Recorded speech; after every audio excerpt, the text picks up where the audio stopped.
Simon Nellist killed in shark attack at Little Bay, south of Sydney. It's the first fatal shark attack in Sydney in almost 60 years that has shocked the world. A 15-foot great white shark attacked Simon Nellist, a 35-year-old British driving instructor near Little Bay.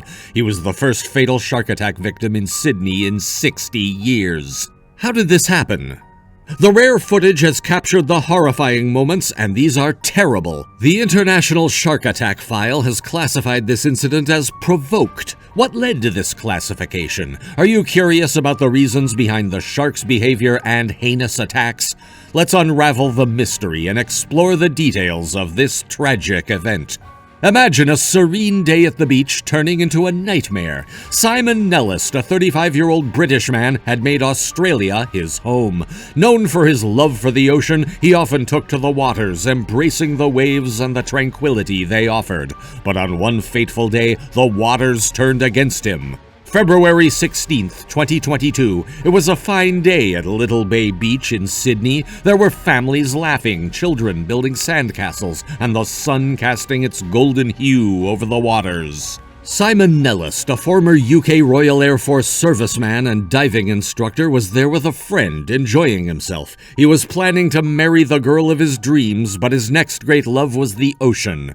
But within moments, this all took a tragic turn. Eyewitnesses recall a tragic scene, a massive shark fin slicing through the water, moving with deadly intent at Buchan Point near Little Bay, southeast of Sydney. Panic erupted as the visitors screamed and pointed, their eyes fixed on the unfolding horror. The shark attacked him like that, then came back down, started eating, and that was it. Despite the efforts of fellow swimmers and the rapid response of emergency services, Simon tragically lost his life to a 15-foot great white shark. Search crews found a wetsuit and then human remains. The extremely graphic video of the attack emerged online after the incident. The video shows thrashing in the water and a pool of blood about 50 yards off the coast. Chris Linto, a witness, stated that the swimmer was in the water when the shark came and attacked him vertically. Another witness said the victim was screaming and yelled help while being mauled by the shark. He added he was swimming across the headland and the shark came at full speed. The dive instructor has been remembered as someone who made the world a better place. The news hit everyone, condolences flooded, and the community mourned this huge loss. The recovery operation continued at dawn with police, surf lifesavers, divers, and detectives. Locals were terrified as crews searched for the shark. A stunning revelation emerged after the incident. Rather than being labeled as an unprovoked attack, the incident was classified as provoked. Now, what does it mean? Typically, it implies that the shark was intentionally disturbed or threatened, leading to the attack. But those who knew Simon and the accounts of that day find this hard to believe. There was no evidence suggesting Simon had done anything to agitate the creature. This unexpected twist added complexity to an already heart-wrenching story. Gavin Naylor, who leads the Florida program for shark research, spoke to the London Times about the shark attack on Nellist. He emphasized that Nellist had no intention of agitating the shark, though he was swimming near an area where fishing took place. We find that a large fraction of bites reported to us occur where people are fishing and there is chum or bait in the water. Fishing brings bait fish closer to shore than they might otherwise be, and sharks often follow, he said. Naylor clarified that the conditions at the time might have stimulated the shark or led to unusual behavior. Consequently, the International Shark Attack File categorized the incident as provoked, according to Naylor. Simon's family and fiancé were devastated by the loss. At the time, his devastated family paid tribute to the proud Cornishman who had made Australia his home with his fiancée Jessie. His friend Della Ross said, "Everything that is connected to Simon, to me, is connected to the ocean." When he died, Nellist's family said, Simon had a great passion for nature and being a very talented photographer. He was funny, compassionate, and always had time for people. He had a rare gift of instantly connecting with others, gaining their trust and respect. Simon will be remembered as a loving partner, a dedicated soldier, and a man with a passion for life.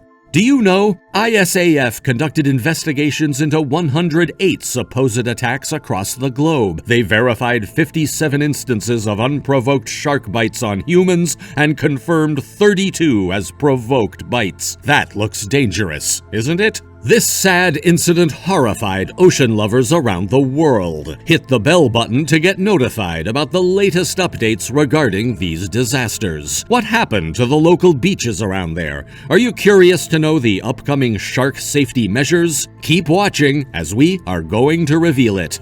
After this incident, 13 beaches were closed from Bondi to Maroubra down to the Shire. Simon was an experienced diving instructor, and in his downtime he would regularly swim from Malabar Beach to Little Bay Beach. Throughout his career, he was patient, calm, and told his students to respect the ocean. His spouse says he loved water, he loved diving. In honor of Simon, the Malibu Magic Ocean Swim, which had 2,000 participants registered for this Sunday, has been called off. The beachside community is terrified as this place is their home. They bring their kids down there to relax and cool off on a hot day. This is the backyard to some of those. This attack will make people think about going in the water at least for a while. Will they feel safe to swim there now? There hasn't been a fatal shark attack in Sydney for about 60 years, but unfortunately, this is just a horrible, horrible tragedy. We all know that this can always happen to you if you're in the ocean. A local man, Craig, said the attack would scar the community for years. I go and swim daily, but I am paranoid about sharks. I don't trust them, he said. People will be scarred for years. They will be talking about it for the next 10 years. One local surfer visited the bay to pay her respects to the victim and his family. She commented that the death was a stark reminder that the ocean does not belong to humans and that respecting Mother Nature is important. The statistics for 2022 showed a decrease in unprovoked shark bites, possibly indicative of a worldwide reduction in shark numbers. Even the predator responsible for taking his life doesn't benefit from shark nets and drumlines, which protect no one and kill all kinds of marine life every year. Police, council lifeguards, and the Department of Primary Industries have declared the beaches cleared to reopen on Friday. The council had directed staff to install signage and barricades to warn people off swimming as part of standard operating procedures following a fatal attack. A number of jet skis would keep patrolling the area into the weekend, and a drone would be flying at Maroubra. In a press conference, NSW Treasurer Matt Keane said, "This is not something we want to see happen. We have a comprehensive shark management plan here in NSW that's constantly reviewed in light of changing circumstances, and I'm sure that will be the case after yesterday's attack. No one wants to see this terrible occurrence indeed. We will keep you posted with the latest disaster updates and news. Just hit this channel's like and subscribe buttons at your place. Keep us posted in comments if you are up to following our upcoming story. We would love to hear from you. See you next time.